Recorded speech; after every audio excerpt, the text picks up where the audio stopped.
بين نبيل مدرب الترجي بيتر وويرو. يفتقد الترجي لاهم الاسلحه. عبد الهوني، غيلان الشعلالي، بن عماد والحارس معز بن شرفيه. المباراه رقم 23 على المستوى القاري، منهم 20 مواجهه للتشامبيونز ليج. اول مواجهه الدوره الثاني عام 90 ترجي وعلي دايره يسر الاهلي. اول مواجهه عام 90 التعادل السلبي في المباراتين، والترجي بهم ضرب بكير وواحد عن طريق البدري. كوره للفريق منطقه الاهلي، ضغط يمني، تبقى الكره التونسيه الى منطقه الترجي اقرب لاعداد.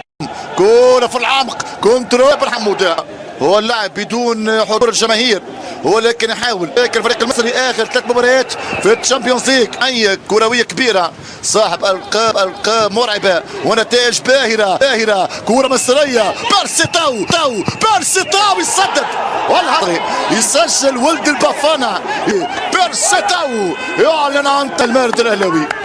أسبقية من الفريق المصري، الواقعية ثم الواقعية يتعامل معها الفريق. كتابة صفحة جديدة في كيكول كي يدون الهدف الأول. أسبق شحات يحاول، لم ينتصر. انطلاقة هاني عرضية الوراء، هذه محاولة تونسية، رأسية بالشبكة، كورة خطيرة جدا. الترجي الكورة رنكشخة، شوفوا الإعادة ركنية للترجي، رأسية هذا التوكاي. تنجي عول حميده مع انطلاقه محاوله العرفاوي. رشاد 43 في تشاد، رشاد 43 في